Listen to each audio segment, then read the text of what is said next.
Hey everyone, thank you for watching. Today's video is going to be a new video in my regret series. So I post a video in my regret series every single month where I'm talking over makeup that I regret buying, don't regret buying, regret not buying, all that good stuff. Today's video is going to be on products that I regret not trying sooner. So these are products that maybe have been on the market for a while and I just wasn't interested in them, passed over them, maybe didn't even know about them, and now that I've started trying them, I'm like, why? Why did I not try that sooner? So I will go ahead and have my regret series playlist listed down below in case you want to check out any of my other videos. But why don't we go ahead and jump into it. I have 5 products that I'm going to share here today that I wish I would have been trying sooner. So the first product that I want to talk about is this one here from NYX. It is the Honey Do Me Up. This is a primer slash skin serum, I believe is how they list it on the website. This is $17.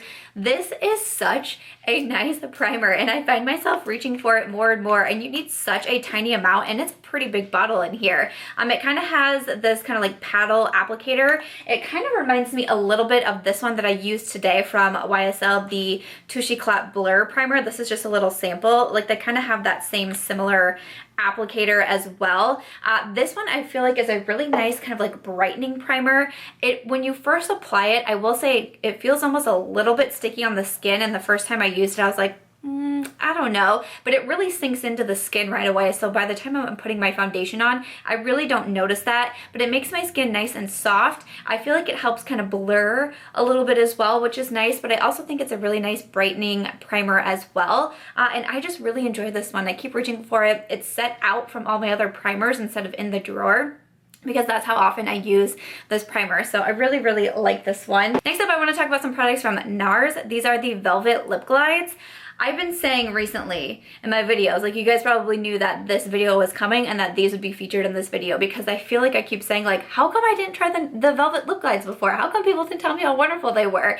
These are such a nice product and I feel like they're kind of more of a unique lipstick. So these run for $26, which is pricier, but I like these because they're kind of like a liquid lipstick, but they're not drying. They're way more comfortable, but they have more lasting power than a regular bullet lipstick, I find. And I am just so impressed with these. I think I was thinking at first with the Velvet Lip Glides, I think I was thinking it was more of like a gloss almost, because I did receive NARS Bound Lip Glide in a Sephora mini set and I tried it. So like this one's like kind of cheating a little bit, but I think with that one, the color is so light that I just wasn't really noticing anything, and I think that's why I was like, oh yeah, okay, so this is more of like a lip gloss style. And I remember trying it on in like I was unboxing and hauling one of those lip sets and I put it on and I was like, okay, because when you first put it on, I feel like it does feel like a lip gloss. Maybe a bit more of like a pigmented lip gloss, but I felt like I could rub my lips together well, and I was like, okay, I didn't necessarily love the color of Bound either, and I just kind of forgot about it. It was like, well, that was nothing. And then once I started trying them more, I was like, well, wait a second. Well, why did I not give that more of a chance? These are really nice, and I know that they're more expensive, but I really would recommend them. Some of my favorite shades that I keep wearing is Roseland. This one is pretty much always in my purse. Cozumel, I was just wearing in the day before's videos, which I believe was the Jaclyn Hill Vault collection review. I was wearing Cozumel in there. I have a whole bunch of these now, and I just keep reaching for them over and over again. I really like the lasting power on them, but I love how comfortable they are as well. So next up here, I want to talk about this product. This is from Natasha Denona. This is the Super Glow Highlight. Okay, so I picked this up recently from Sephora. I have a video where I'm trying it out, and in the video, I started dancing, and I'm like all excited, and I can't believe how wonderful and amazing this highlight is. So I know Natasha Denona has like the All Over Glow, which is also $38, looks really, you know, super similar to this one, and it's supposed to be like a face and all over body glow. I have seen people use that in so many videos. I've heard people say such great things about it in so many videos, and I was always like, nah. You're the same person that's trying to get me to buy those $129 Natasha Denona palettes. I understand what you're doing. Like, nope, I'm not doing it. And why I was so like against buying the $38 Natasha highlight, I'm not sure, because I buy the $38 Becca highlights, but I'm like, nope, I'm not doing it. And I finally went ahead and purchased this one. Mine is in the shade 1 or Fair, and it is so beautiful. I want to buy the shade 2 now, which is the medium one. Such a beautiful, like wet looking, stunning highlight. I don't have it on today. I have the one from Dose Colors and Iluvsarahii. I did film this for Instagram, so it will be coming soon.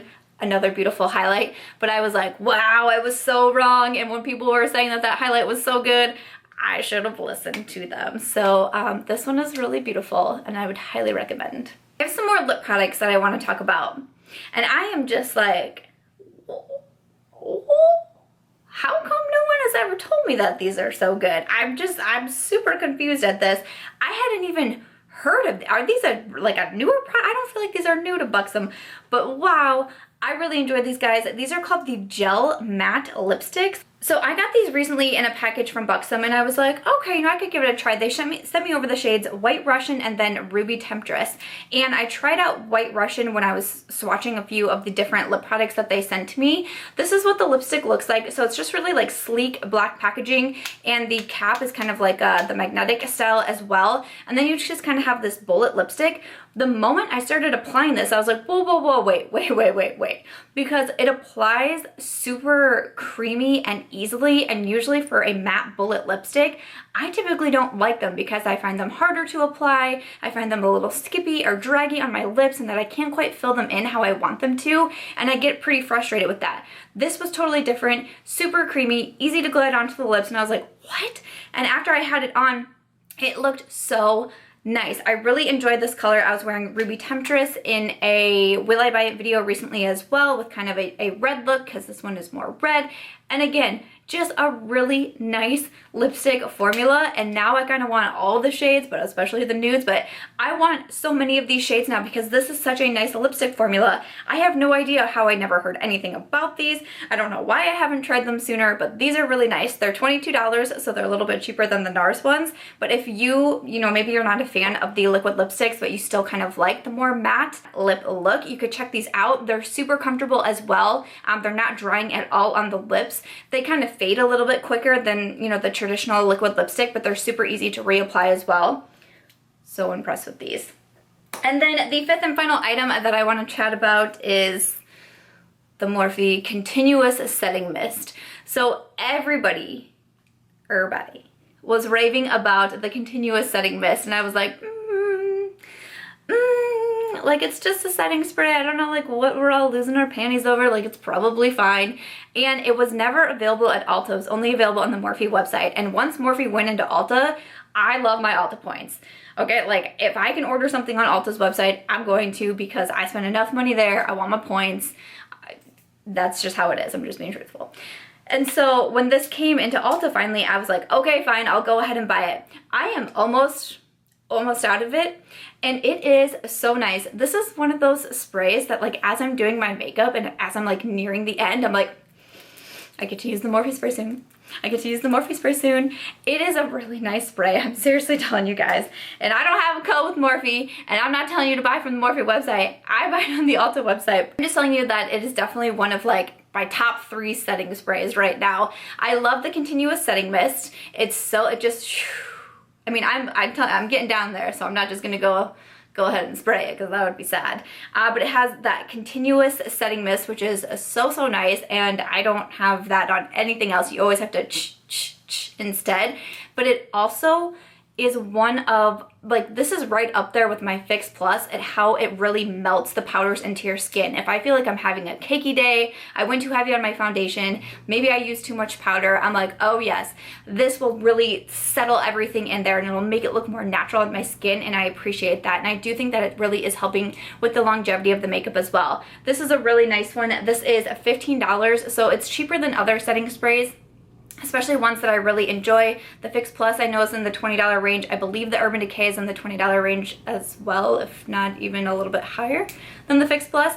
But this one is $15. I highly recommend it. I think it's really good, and I'm super bummed that I didn't listen to everybody earlier because that's a nice setting spray. So that is going to do it for today's video, talking over the 5 products that I regret not trying sooner. I would love to know your thoughts on all of the products that I mentioned. What have you tried? What do you want to try? And maybe what is something that you've tried recently that you're like, man, wish I would have gotten on this sooner. Leave me a comment down below, let me know. But as always, if you guys did enjoy this one, I hope that you'll give it a thumbs up. I hope that you'll also consider subscribing before you go. I do post every single day except for Saturdays, and I will catch you guys in tomorrow's video.